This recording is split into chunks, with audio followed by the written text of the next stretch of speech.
ในวันที่3พฤษภาคม2026อยู่ที่ด่านสากลน้ำเผาสหายพันเอกจันนีศรีสุขหัวหน้าการเมืองกองบัญชาการทหารแขวงบุรีรัมย์ไซพร้อมด้วยคณะได้ต้อนรับอย่างอบอุ่นจากสหายนาง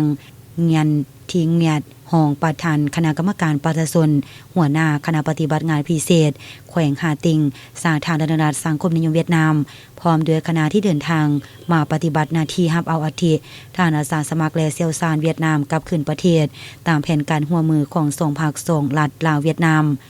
ท่านพันเอกจันนีศรีสุขได้แสดงความยินดีต่อคณะปฏิบัติงานพิเศษสาธารณรัฐสังคมนิยมเวียดนามที่ได้เดินทางมาปฏิบัติหน้าที่มีความหมายความสำคัญในการค้นหาเก็บกู้และรับเอาอัฐิของบรรดาทหารอาสาสมัครและเซี่ยวซานเวียดนามที่ได้เสียสละเลือดเนื้อเพื่อภารกิจปลดปล่อยชาติและการปกป้องรักษาประเทศชาติของ2ชาติลาวเวียดนามในระยะผ่านมาและยังได้ยืนยันว่าจะสืบต่อประสานงานอำนวยความสะดวกให้แก่คณะปฏิบัติงานพิเศษสาธารณรัฐสังคมนิยมเวียดนามในการปฏิบัติหน้าที่เพื่อให้เวียกงานค้นหาและรับเอาอัฐิบรรลุผลสำเร็จตามเป้าหมายที่วางไว้อันเป็นการสืบสานความสัมพันธ์มิตรภาพอันยิ่งใหญ่ความสามัคคีพิเศษและการร่วมมือรอบด้านลาวเวียดนามให้นับมือนับแน่นแฟน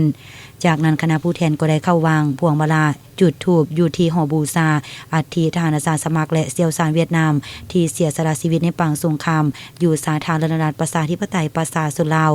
การวางพวงมาลาและจุดธูปในครั้งนี้แม้นเพื่อแสดงความเคารพรักและความกตัญญูรู้บุญคุณอย่างล้นเหลือต่อคุณงามความดีและน้ำใจต่อสู้อย่างพิอาจหาญของบรรดานักรบปฏิวัติสองชาติลาวเวียดนามที่ได้เสียสละชีวิตและเลือดเนื้อเพื่อภารกิจปลดปล่อยชาติ